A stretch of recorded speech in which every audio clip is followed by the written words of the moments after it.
magkaibang pananaw, kanya-kanyang opinyon. Tapatan. Tapatan. Hindi lahat ng panahon magkatugma. Hindi lahat ng pagkakataon naaayon. Opinyon mo, opinyon ko. Salpukan ng saloobin. Kanton Veloso. Oras na para sa Tapatan. Saturdays at 2 p.m. Eastern. Time to pump up your weekend afternoons with us. Tapatan, another PinoyRadio.com special on Saturdays.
Naririnig tayo. Naririnig tayo.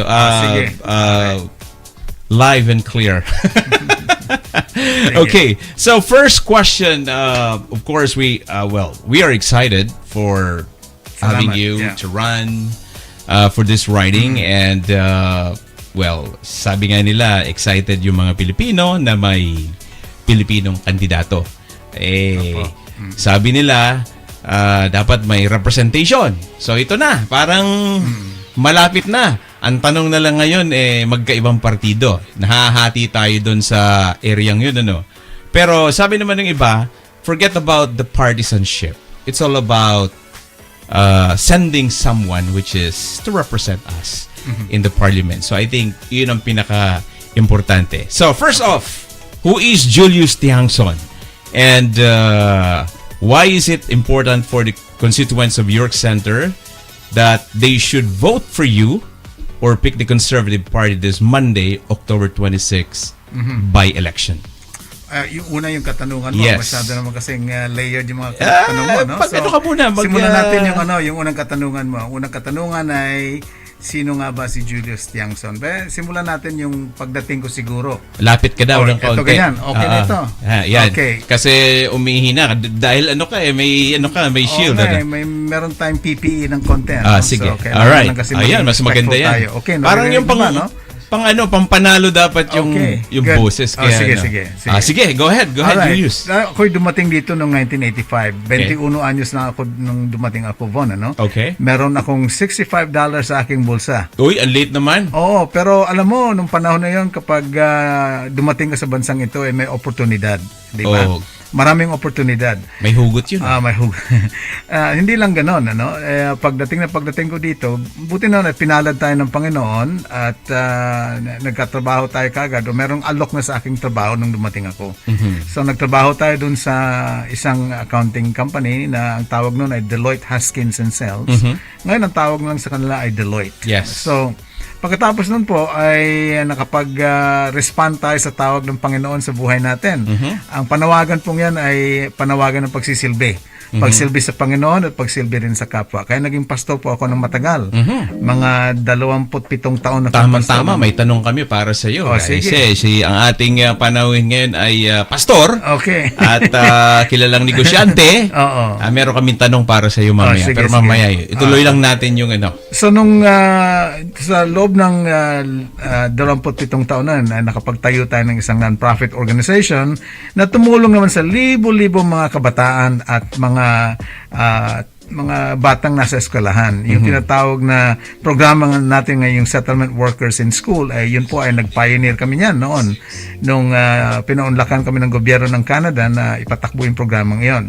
Pati yung programa na tinatawag nating iTracks o Integrated Tracks para sa mga kabataan. Yun din ay naging programa na nasimulan din doon sa aking organisasyon. Yeah. Nung mga 2011, 2012, nagsimula na tayong mag-semi-retire. Pero failure ako sa retirement.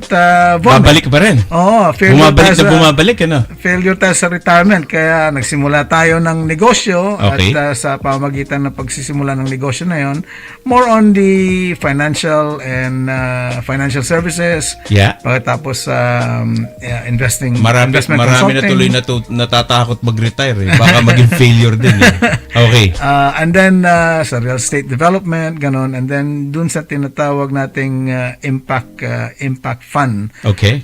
Yun naman ay yung pagre-raise ng pera upang makatulong tayo, ginagamit natin yung capital upang makatulong tayo magpatayo ng bahay doon sa Pilipinas po, at saka yung magtayo ng tinatawag nating water filtration and desalination program o yung mobile desalination and filtration and bottling program. Maganda yan. So, yun ang ginagawa natin. Kaya lang nagkaroon ng COVID, kaya medyo naantala, na-stall ng konti. Yeah.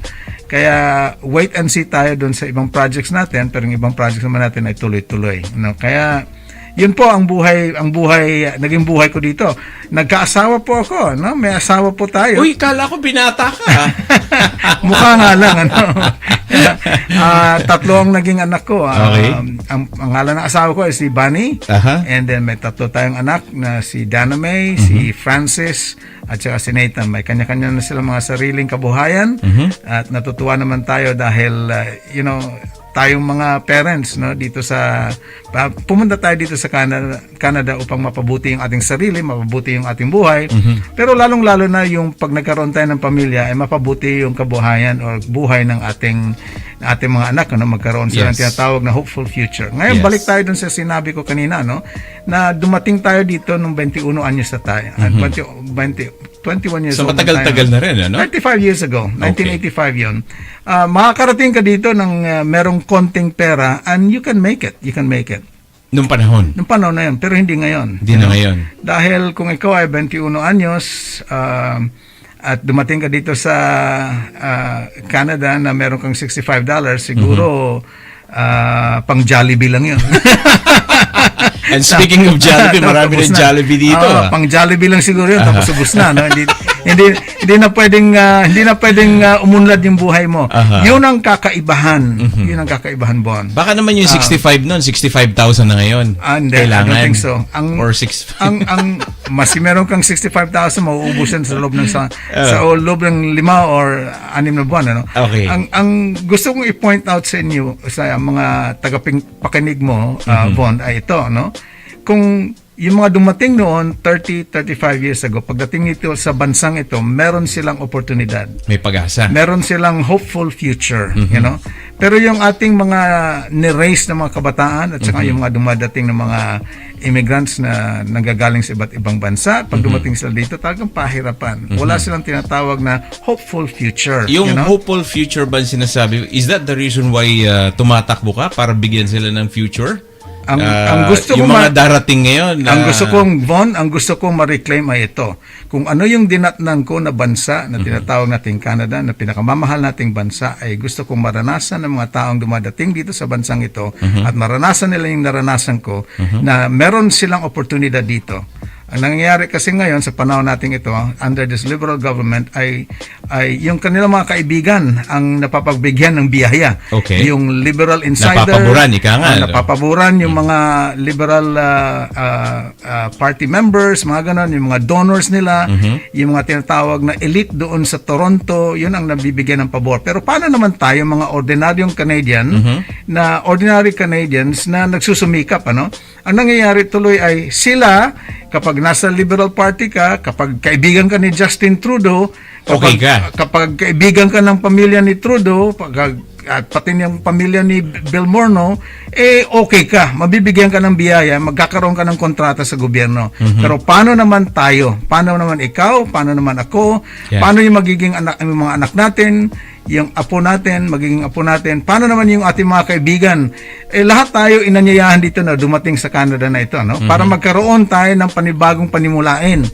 Pero yung panibagong simula na gusto nating mangyari para sa ating buhay, ay hindi nagkakaroon ng katuparan dahil ang mga dapat na mapupunta sa atin na mga pabuya ng gobyerno at saka yung mga oportunidad na dapat hindi napupunta sa ordinaryong tao na kagaya natin. Pero sabi naman ng nakaupong gobyerno, binibigay naman lahat. Binibigay naman sa tao, di ba? Hindi naman yung sinasabi mo mga few lang, di ba? So anyway, let's change ano. Yun ang perception. Anyway. Kasi nasa politika tayo, perception is everything, di ba? Yes.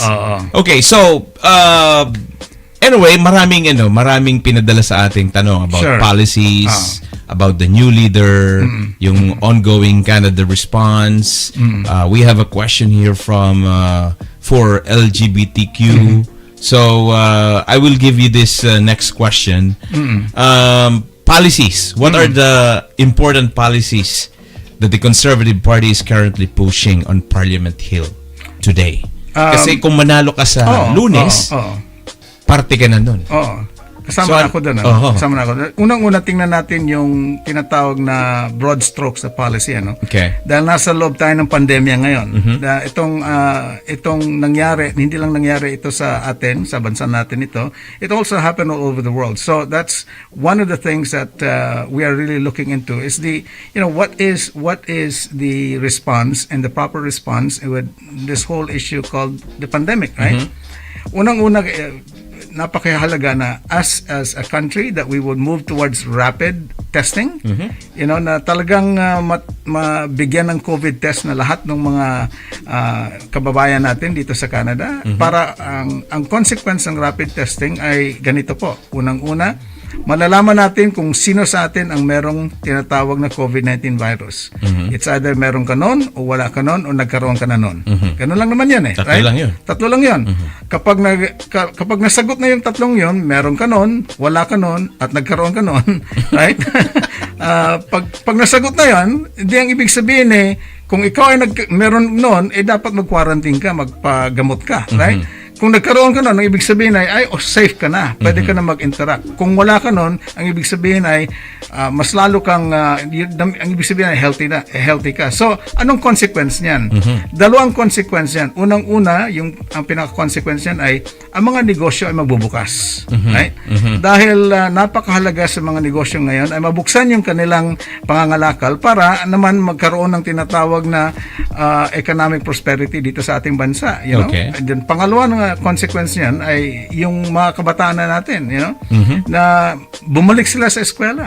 Yeah. Magkaroon sila ng tinatawag na safe opening ng ating mga schools, pati yung mga teachers siguro na nagrereklamo na baka yung kanilang safety ay nako-compromise at naantala yung kanilang pagtuturo sa mga kabataan natin, ay masasabi nilang safe na tayo dahil alam natin kung sino sa atin ang meron noon, wala noon, at nagkaroon. Right? Unang-una yan. So yung tinatawag na unang-unang pinupush ng Conservative Party na kailangan gawin na natin yon. Pero hindi ginagawa ng liberal government natin yan Kulang, ika nga. Hindi lang kulang, ayaw gawin. Walang, ang ibig sabihin nun, ang ibang bansa ginagawa na yon. Bakit ayaw? Tayo lang yata ang advanced na bansa dito sa buong mundo na walang rapid test, Lahat ay nagkaroon na ng rapid test. Meron nga ako nakita, rapid taste. Iba naman yun siguro, no? Free taste. Iba naman siguro. Oh, Bon, yun ang kung sinasabi ko anong polisiya na dapat nating itulak, yun muna. Okay. Dahil nasa pandemya tayo Yes, no? okay. Nasa pandemya tayo. Ang consequence na itong pandemic na ito ay wala tayong tinatawag na safety and security sa ating health. Lalo na yung safety ng ating yung ating kalusugan, ano? At pangalawa, yung ating economic prosperity ay talagang na-challenge. Malalaman natin yan ngayon anywhere from 4 to 6 months from now kung gaano tayo na-challenge economically. Malalaman natin yan in about 6 months time. I have a follow-up question on that. Kasi nasa tayo, pumasok na tayo dun sa kung paano yung response ng government. Alam natin yung sitwasyon ngayon, no? Canada's response to this current pandemic will cost billions, if not millions, in deficit. In billions. Okay, Huwag na so yung billions na. billions. Bond. All right. So, do you think the government is doing enough to help Canadians, or they are doing the right thing on spending? Kasi nakikita natin almost every day may announcement, binigyan dito ng pera, binigyan dito ng allocation, puro pantulong. Do you still think na kulang pa ito? Hindi ganito, Bon. Ang pagdidesisyon ng gobyerno ay hindi yung tinatawag na merong winner, merong loser. Ano? Hindi ganon ang gobyerno mag-decide. Okay. Ang pagdidesisyon ng lalong-lalo na patungkol sa ating ekonomiya at patungkol sa pananalapi ay ang tinatawag nating trade-off. Kapag ito ay kapag ito ay sinuportahan natin, ang ibig sabihin may kinuha tayo dito sa iba. Yeah. Okay? Wala yung sinasabi na trade-off. So, ang ibig sabihin, pag nagsabi ang gobyerno na ito ang gagawin natin upang matulungan itong sektor na ito, ang ibig sabihin may kinuha sa iba. Okay. Ang tanong doon ay, sino yung nakunan? At ano ang magiging sakripisyo nun? Okay? So, kung isipin natin in broad terms talaga, no? Okay, pera ito eh. Hindi pera sa kaban na Kumbaga nasa budget na dapat. Hindi pera na yung sinasabi nating nakaluklok doon sa bangko, ano? Yeah. Hindi, ito ay hiniram. Yeah. Kanino natin hiniram ito? Siyempre, hiniram natin yan sa mga international bondholders. Ang ibig sabihin yan ay babayaran din natin yung perang yan. Okay? So, ang tanong nun, sa paghihiram ng perang yan, ang ibig sabihin sa future, merong mababawasan. Right? Merong talagang hindi makakatanggap. Masasakripisyo. May mga services na makakat. Exactly. Dahil kailangan mo nang gamitin. Kasi ginamit natin ngayon. Oo. Ang tanong ngayon ay yung paggamit ng pera ngayon ay yun ba ay unang-una sapat? Pangalawa ba yun? Pangalawa ay yun ba ay appropriate? At yung pangatlo ay na-distribute ba yan ng ayon sa tinatawag nating rules and budget ng gobyerno. Ang nangyayari ay kung malapit ka sa gobyerno, ikaw ang naunahan, nabibigyan ng pabor, kumbaga. Nakita natin 'yan dun sa We scandal, di ba?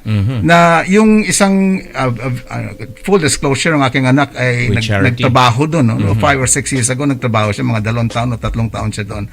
A very good charity na drinag nitong liberal government na ito dahil dalawang very important person ang hindi nag-recuse, yung Prime Minister pati Finance Minister, hindi sila nag-recuse sa decision making para paunlakan itong We Charity upang upang magkaroon ng programa, yung Canada Service Grant sa mga kabataan.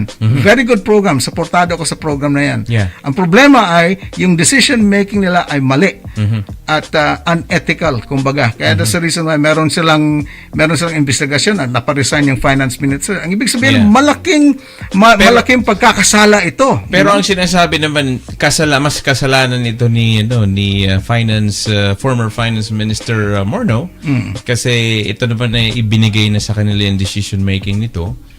Sila yung nag-appropriate, kaya hindi, although command responsibility, madadrag pa rin talaga si Prime Minister. Of course, yeah. Kung ano yung puno, yun din ang dulo. Kung ano yung dulo, may pinanggalingan yan sa puno, di ba? Gano'n naman yan, di ba?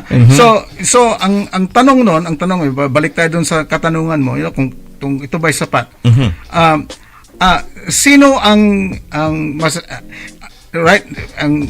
masasabi ko ganito, Von, kahit siguro ano pang klaseng tulong na may bibigay mo sa ating mamayan dito sa Canada, sa sitwasyon ng pandemya na ito ay hindi sapat palagi. Kaya ang tanong doon ay paano natin i-manage ito? Unang-una yung expectation ng tao, sino ang magiging target nito, at then kung hanggang kailan ito. Hindi naman habang ang mangyayari tuloy walang endpoint kung kailan tayo magkakaroon ng ganitong magiging ganito ang ating response sa pandemya na ito, na parang takot tayong lumabas, takot tayong makihalubilo sa tao. Kaya nga binibilisan namin from the Conservative Party standpoint na talagang dapat magkaroon talaga ng rapid testing para magkaroon naman ng mawala yung apprehension, mawala yung fear sa tao. Para rapid talaga, gano'n. Yun nga, rapid test, hindi rapid taste, Bon. Okay, so you have a new leader right now, Yes. and munti kang pa mag-eleksyon. The Conservative Party of Canada has a new leader, and his name is Honorable Erin O'Toole. Yeah. Naging guest namin siya kahapon sa ating That's ating right. campaign. I saw that sa Wilson, right? Oo. So, in your opinion, do you think it is wise to have an election in the middle of the current crisis or pandemic?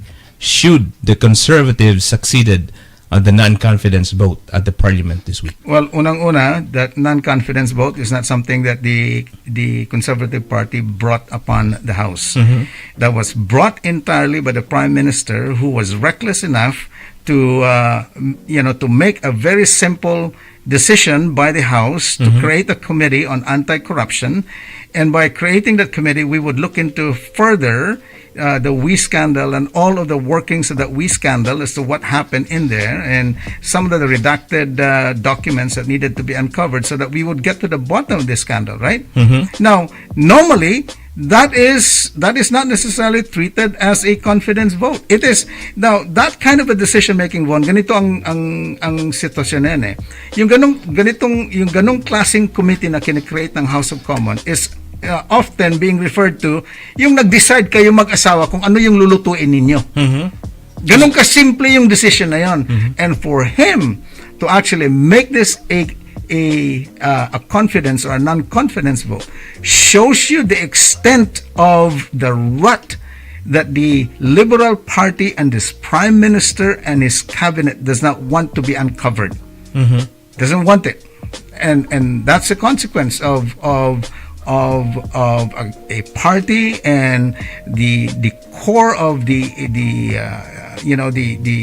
ethical values of the people that are running our government right now. So, what can you say about the NDP since they are supporting it?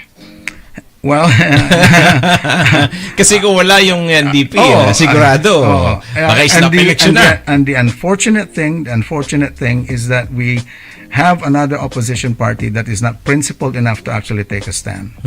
And simply because, they're pushing the Liberal Party to move further to the left, and most likely if there is going to be an election and the NDP would not be supporting it, they know for a fact that if there is going to be a snap election, they may lose. They probably would lose all of their seats. Tira mo naman ang isa, si Jagmeet Singh. Di ba? Okay. Ay, kung may matira pa. Baka naman gusto ng liberal na mag-eleksyon para, alam mo na. Well, yun ang gusto nila. Di ba? Yun ang gusto nila. But we don't want it. That is not what we want. It is this at this stage of the crisis that we're in. I don't think the Conservative Party would like to have an election. All right. So we have more questions regarding racial divide, LGBTQ. But in the meantime, we'll be pausing for a quick break. Sa pagbabalik, pag-uusapan po natin yan sa Tapatan. All right. We'll be right back.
Here at Action Honda, meet the versatile CRV, the well-equipped Accord, the refreshed Civic.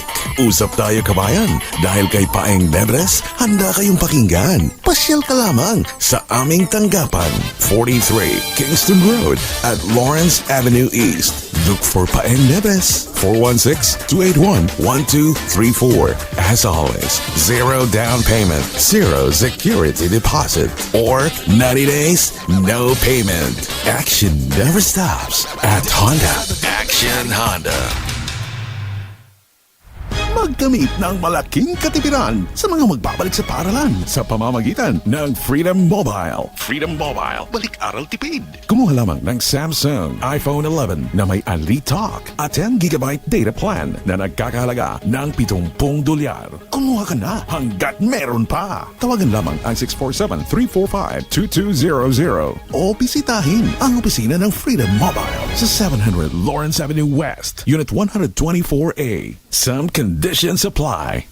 From the eye clinic that introduces unique, funky, and fashionable eyewear, 7 taon na ang nakakaraan, continues to deliver. Sunny Optical is the one. Patuloy at tuloy-tuloy ang alagang makabayan, serbisyong Canadian. If you're looking for the distinctive, innovative, and coveted frames and sunglasses, Sunny Optical now serves our patrons much better. At dahil may Pinoy optometrist and optician that can speak Tagalog, alam namin ang pangangailangan nyo. 2 locations, 1 vision. They accept direct billing with insurance companies. In Ontario, we are located at First Markham Place, 3255 Highway 7 East, Unit 166. In Thornhill, we are at 1 Promenade Circle, Y007 at TNT Supermarket entrance. Kita-kita na lang kabayan at Sunny Optical. Feel free to contact us, 905-7311-999. Von Canton, Philip Biloso, Tapatan.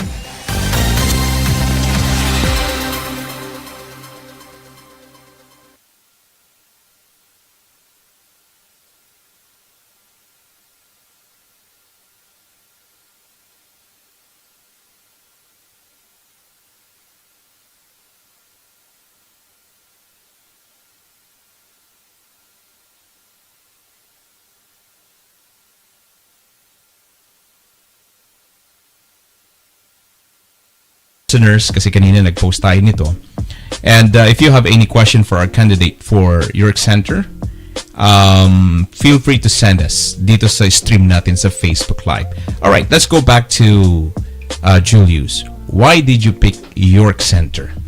Well, York Center is no different than any other ridings in Canada. York Center is really a microcosm of Canada. We have newcomers. We have people who just recently arrived, kararating lang dito sa Canada. Meron na rin mga matagal nang nakapag-settle na dito sa Canada. Meron naman din, they've been in this country and they've been in the riding for generations, right? And that is really what many of the ridings across Canada is like. That's the composition of majority of the ridings in Canada. So it really does not matter. Well, it does matter, but from the perspective of representation, a person like myself with a multifaceted experience can truly represent those that have just arrived in Canada, those who are just settling in Canada, those who have been settled in Canada, and even those that have been in this country for generations already. And based on my experience and based on what I have done, both in as a church person as well as a nonprofit executive and as a business person, I can truly represent every single demographics in York Center, and I would consider myself the best candidate to be able to do that. All right. Next question for you. This question is from Leon. What will you do? This is about racism. What Sure. will you do to curb racial divide among people in our community at large? Well, one of the things that I champion in our campaign is a value that I have, which is being interculturally integrated.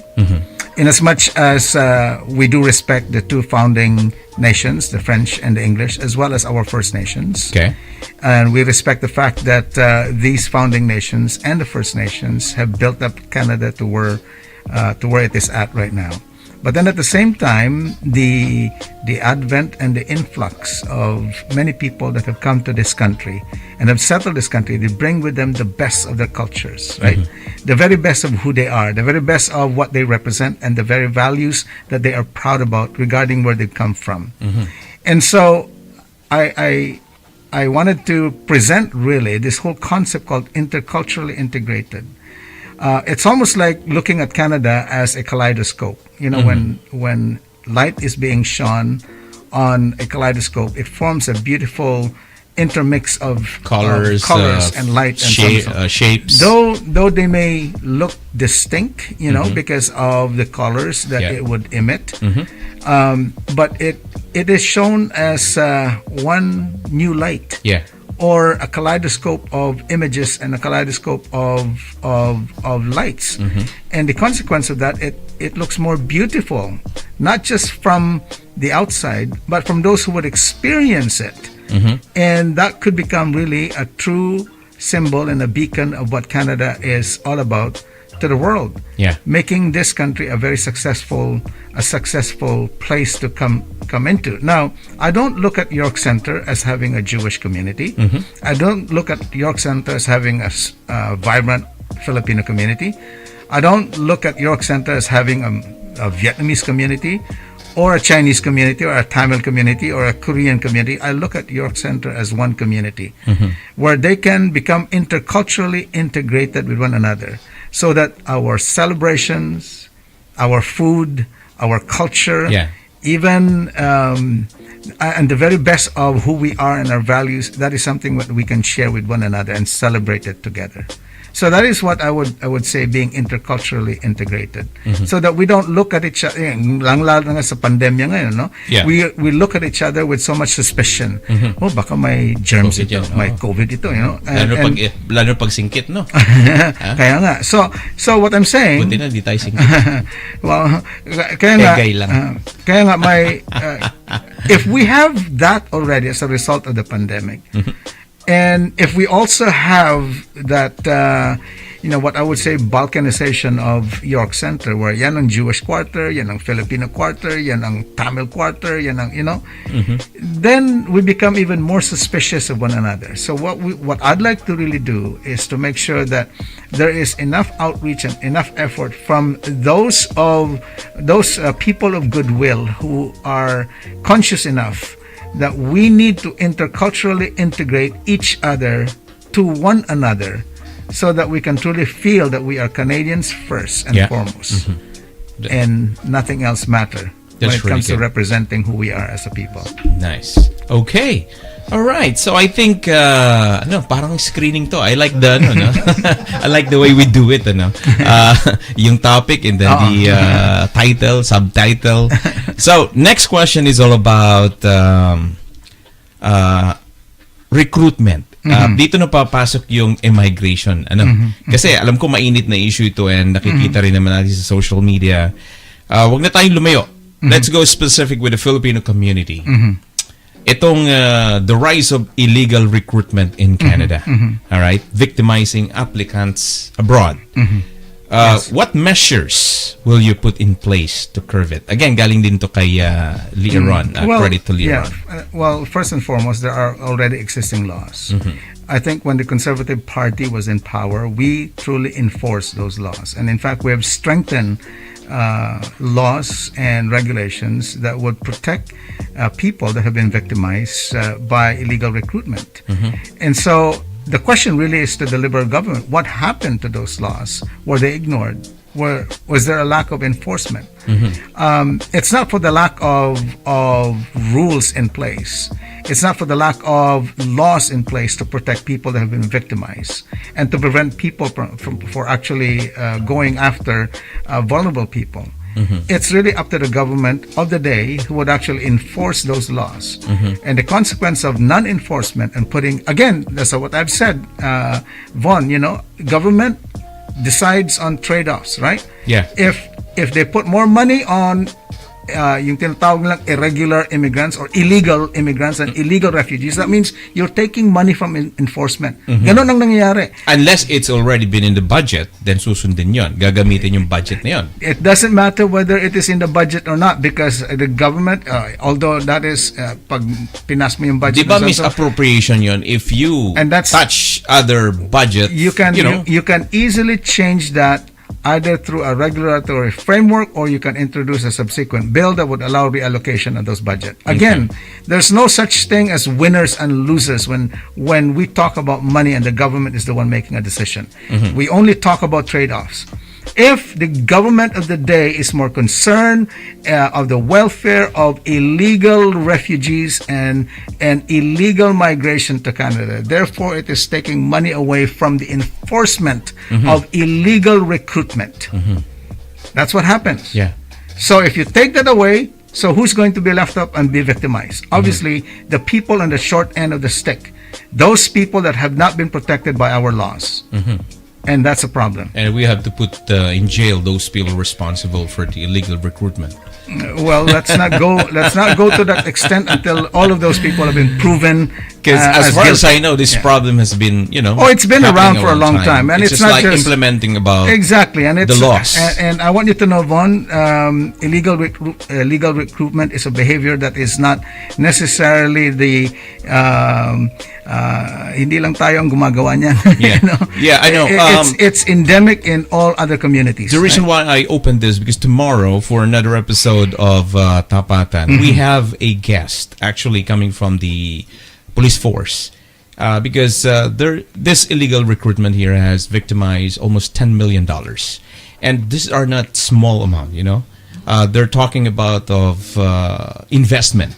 That's why tomorrow we invite you to watch Tapatan because you will know that this is really happening and how could you avoid all these things to happen with you and your family.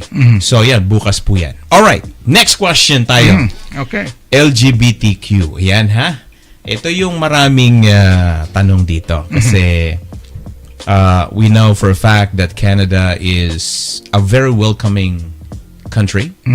Yes. To it everything. We already we encourage or we already approve the same-sex marriage. Now the question is, what are your plans for the members of your center LGBTQ in terms of protecting their rights? Yes. And the follow-up question is, recently the Pope now recognizes civil union. What are your thoughts on that as a pastor?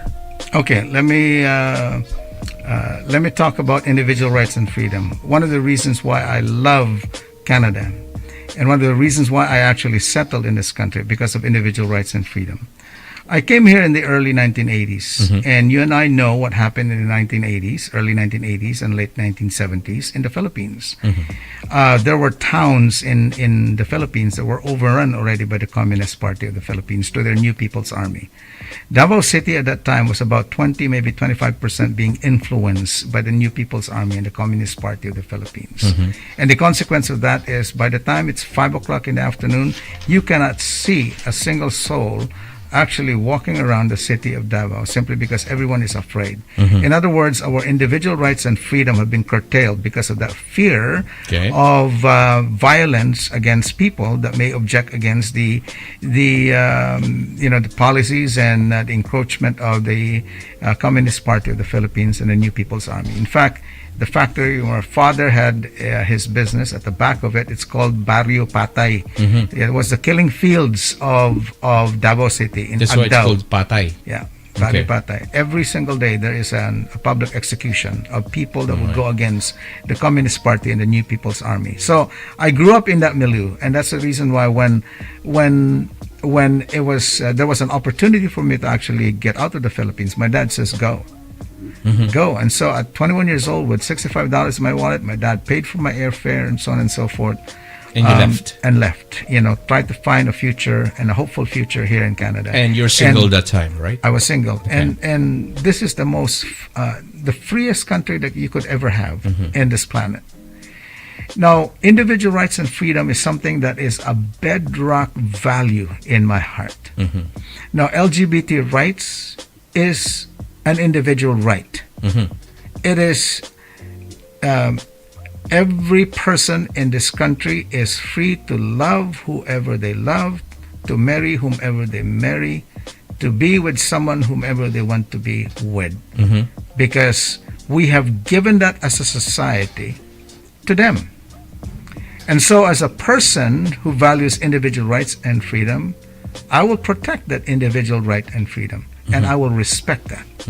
I will respect the people who do have and carry those rights with them, as they would also respect mine. And therefore I would move to literally respect that choice that they have, that right that they have, and protect their individual right to have that kind of a life, because that's their individual right, and that is what makes Canada the freest country in the world. Okay. Now, with regards to the Pope choosing, allowing civil union, not calling it a marriage, that's entirely the prerogative of the Pope. He's the Pope. He's the head of his church, so it's up to the followers of the Pope and the over 1.5 or 1.7 billion Catholics, to respond to him. He is their head, and so, from a perspective of a former evangelical pastor, I would have really no comment about what their leader is saying. That's a Roman Catholic issue, and it's up to them to really debate that issue. All right. Sounds good. Ayan.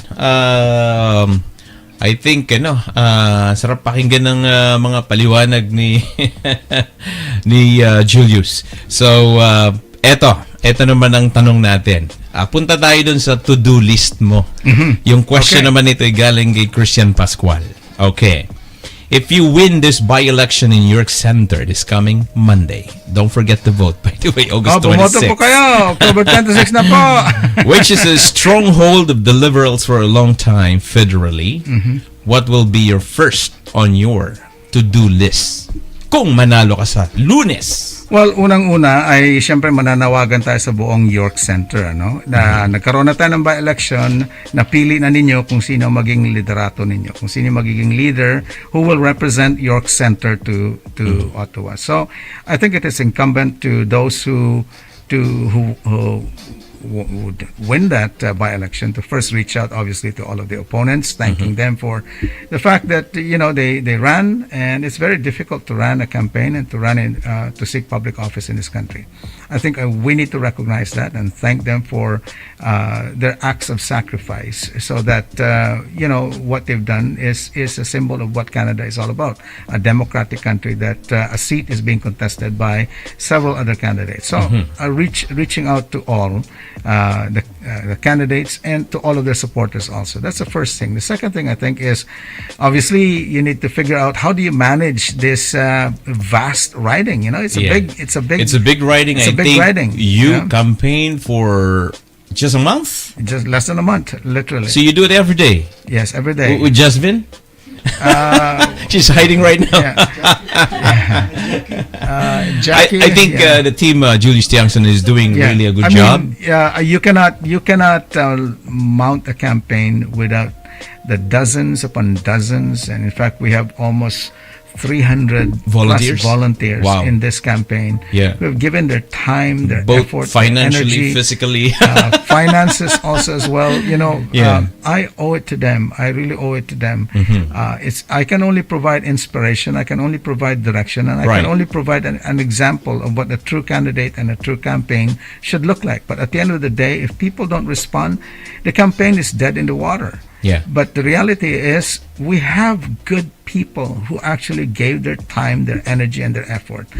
And one of them is really our director of volunteer in here, and our director of communications who is here also as well. And I think you have a very good team. A very good team, and being supported by the Conservative Party of Canada. And you run a good campaign. And run a very good campaign manager with her team, and and good support from members of parliament and Right. former members of parliament and even provincial members of parliament. So, in other words, it takes a lot of effort and a lot of energy to actually run a campaign. Right. And so, you have It's to not recognize- easy to it's not- win. It's not easy to first the nomination. Well, it sucks to first. It sucks to lose. Yeah, if Oh, I can let use me that add word. with that, because my stand there is we Filipinos are, aiming, or we want somebody to represent us in the parliament. Mm-hmm.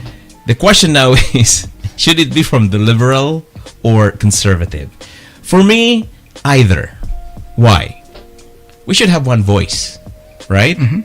Representation. We always aiming, we should have a representative in the federal. The first process is nomination.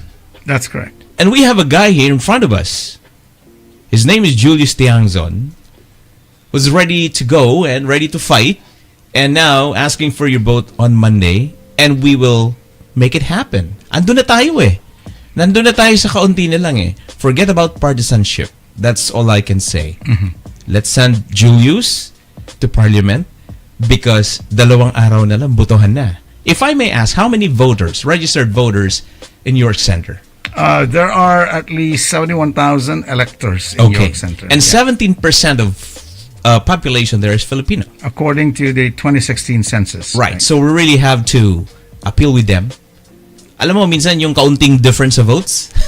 Oo. Minsan nga sa Malaki nomination nagkakatalo. If we will just be solid. So I think I'm not, gusto natin magkaroon ng representative. Ayan.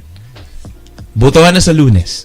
So now I will give you the microphone and your time, your message to our constituents at York Center. Well, first and foremost, it is a privilege to be nominated and to be the candidate of the Conservative Party of Canada.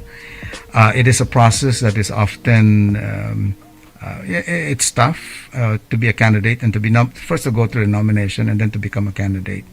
And I just wanted to say thank you to the Conservative Party of Canada who believe in my candidacy and have made sure that my candidacy is adequately supported so that we can run a credible campaign.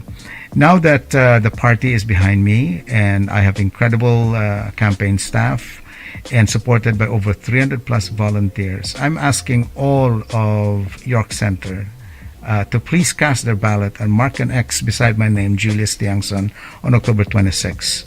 One of the things that I often would say that this is not a Filipino-Canadian campaign. No. This is a campaign to represent York Center, all of York Center. I am grateful that there are 17%, maybe 20% of Filipinos, and many of them will come out and vote for me, and I'm grateful for that. Grateful for the fact that there is an opportunity for me to represent them. A very I would say a growing population base in Canada. Taste of Manila is there. With over 1 million people already across this country, and in an area where it is the most densely populated area where Filipinos have actually decided to first land in and eventually settle. It will be an honor for me to represent the Filipino Canadians that comprise 17% or maybe 20% of York Center. But the greater honor is to be able to represent you, the people of York Center, as your member of parliament come Monday, October 26, and hopefully on October 27 we would October 26 in the evening we could celebrate, and October 27 is day one, where I can represent the very best and the best interests of individuals, of families, of small businesses in York Center, the people who are struggling, those that are living in the margin. We can reach them all, and I've said to my campaign staff, let us reach all of York Center. Would you believe it? As of today, I have door knocked in every single poll in York Center. Why? Because my instruction to my campaign staff and my campaign volunteers, let us reach them all, because every single person and every single life in York Center matters to me. And if it matters to me, it also matters to the Conservative Party of Canada. So come out on October 26, vote Julius Tiangson, put an X beside my name. I will be the best candidate and your representative for York Center. There you go, ladies and gentlemen. That's Julius Tiangson, candidate of the Conservative Party for the riding of York Center. Election on Monday. What time is the opening and the closing? 8:30 in the morning and closing at 8:30 at night. And there is going to be a Zoom or watch party, whatever it is that the campaign staff is planning. And hopefully, Vaughn, together with your staff here in MCBN and all of your friends and those who are listeners of your program, Talakayan Radio, I would invite them to track down our countdown and our campaign on October 26th. And hopefully, by the end of the evening of October 26th, we would find ourselves successful and you will have your representation, the very best candidate for York Center. Wonderful. Sounds really good. I think Julius is ready to serve. And the Filipinos should be proud of you. Thank you. All right. So, folks, there you go. Thank you so much for giving us your time. This is a special episode of Tapatan. My partner is not with me right now, Mr. Philip Biloso, but he will join me tomorrow for another episode. So, election time po mga kaibigan sa Canada. By election. Meron pa akong ipapahabol. I know you have a team na willing i-drive yung hindi makakapunta doon sa polling station. And I want you to call 647-652-6992. Was it what it is? What's the number again? What is the number of our campaign?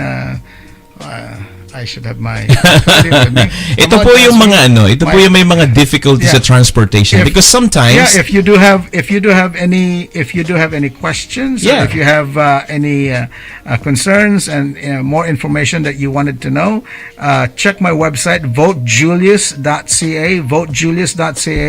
You'll get information there regarding poll location. You'll get information regarding pickup if you need a pickup or a ride. If you need a driver, jockey's there to pick you up, give you a ride. Again, we will be fully staffed on election day. That's wonderful. We will have over 250 people. Is this your answer doon sa mga tinatamad? Yes. Kasama na rin yun. Pag hindi kayo pagtinatamad, sunduin na namin kayo. Right, because if the weather is not cooperating and then, alam mo na, nag-snow pa siguro, ay nakakatamad talaga, right? I hope not. So, you created a team, a unique team to do this. We'll pick you up. Just vote. Yes. And just vote for Julius. Okay, so guys, it's been a pleasure having you in the program. And with your director of volunteers, and Mr. Egay. Director. And Communications Director Jasmine is here. All right, folks, my name is Von Canton for Tapatan. Thank you for watching on Pinoy Radio, MCBN TV, and our YouTube channel. Thank you. Bye, everyone. Good night.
Here at Action Honda, meet the versatile CRV, the well-equipped Accord, the refreshed Civic. Usap tayo kabayan, dahil kay Paeng Nebres, handa kayong pakinggan. Pasyal ka lamang sa aming tanggapan, 43 Kingston Road at Lawrence Avenue East. Look for Paeng Neves, 416-281-1234. As always, zero down payment, zero security deposit, or 90 days, no payment. Action never stops at Honda. Action Honda. Living near the Brampton area? Meet your dental partners. Riverstone Dental Care at Cherry Crest Drive, Unit 5, and North Park Family Dental Care, Turbram Road, Unit 101. For online patient registration, visit our website, drcrisol.com. That's drcrisol.com. Dr. Marianette Crisol and her associate doctors will attend to your concerns. Riverstone and North Park Family Dental Care. Call our office today and we'll take care of your oral health needs and dental appointment requests. For Riverstone, the number to call, 905-913-8100. North Park, 905-789-8116. Remember, a lifetime of smiles begins with us.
Natapos na naman ang paghaharap at pagtatapat ni na Canton at Piloso na sinamahan ng tampok ng mga bisita nito. Tapatan. Napakinggan ang mga kuro-kuro at mga saloobin sa mga napapanahong issue. Tapatan.